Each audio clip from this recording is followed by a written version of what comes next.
Hello everyone, so in today's video I'll be showing you how to fix band when you are playing in Roblox.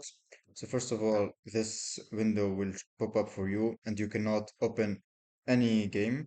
So all you have to do is just to go here to the search, or before the search just click Windows plus R. This will pop up. Click App Data, then click OK. And as you can see we have this File Explorer opens. Click on Local and then search for Roblox. As you can see here, right click on it,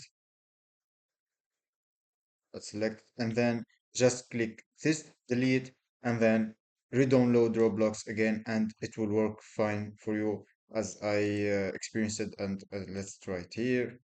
And as you can see, there is no ban, and I can join any game I want. So that's all. If you like this video, please don't forget to subscribe, hit the like button for more tutorials.